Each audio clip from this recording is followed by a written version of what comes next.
has been spared. The scale of Senator destruction is Newton, similar to that of Bakhmut and Avdiivka has been spared. The scale Krisis sa humanitarian at pagkain sa Ukraine, ang anino ng digmaan.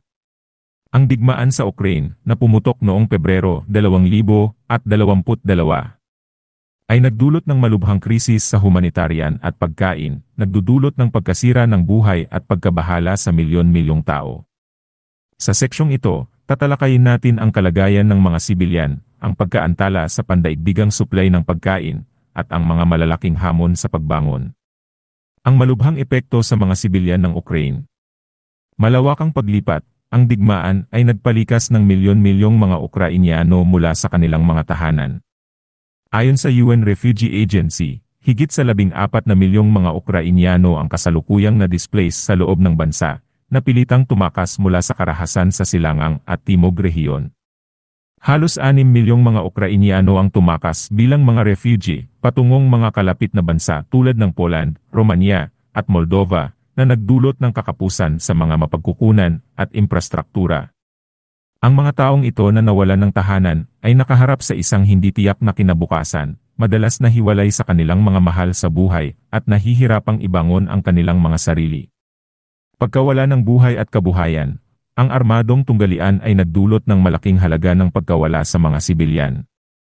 Libu-libong mga inosenteng sibilyan ang napatay sa gitna ng salpukan, at marami pang iba ang nasugatan.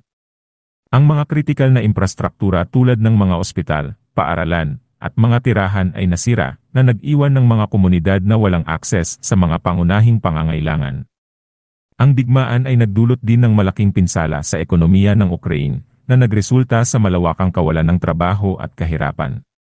Maraming mga Ukrainyano na hindi tumakas sa digmaan ang nahihirapang makabili ng pagkain, gamot, at tirahan.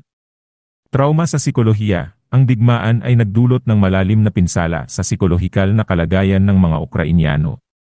Ang mga bata ay lalo na vulnerable, na nakakaranas ng takot, pagkabalisa, at paglipat-lipat.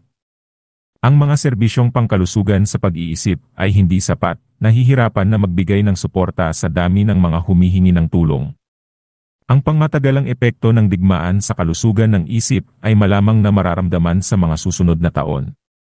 Pag-aalala sa seguridad sa pagkain sa pandaigdigang antas. Ukraine, ang tinatawag na breadbasket of Europe, bago ang digmaan, ang Ukraine ay isang malaking tagapagluwas ng trigo, mais, at iba pang mahahalagang pagkain, na kilala bilang breadbasket of Europe.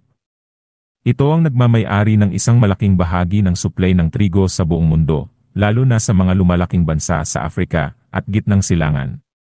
Pagkaantala sa supply chain, ang digmaan ay malubhang nagpahinto sa sektor ng agrikultura ng Ukraine. Ang mga labanan ay nagdulot ng pinsala sa mga agrikultural na lupa at infrastruktura, samantalang ang mga magsasaka ay napilitang tumakas o hindi makapagtanim dahil sa mga alalahanin sa kaligtasan. Ang mga ruta ng pag-export sa pamamagitan ng Dagat Itim ay nablock din ng mga barkong pandigma ng Russia, na nagpapahirap sa daloy ng trigo ng Ukraine sa pandaigdigang merkado.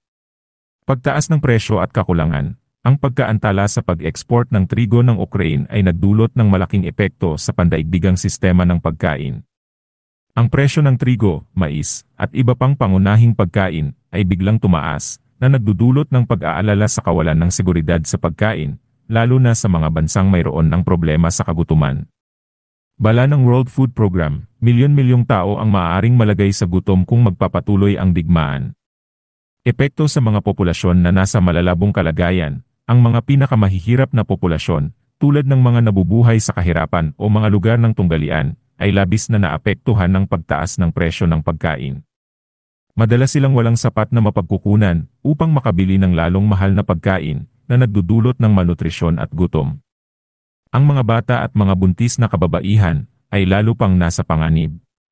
Ang mahirap na gawain ng pagpapagawa. Pagpapagawa ng infrastruktura, ang digmaan ay nagdulot ng malawakang pinsala sa infrastruktura ng Ukraine, kasama na ang mga pasilidad sa agrikultura, mga silo, at mga network ng transportasyon. Ang pagpapagawa ng infrastrukturang ito ay mahalaga para sa pagbawi ng produksyon at distribusyon ng pagkain sa loob ng bansa at para sa mga hinaharap na pag-export.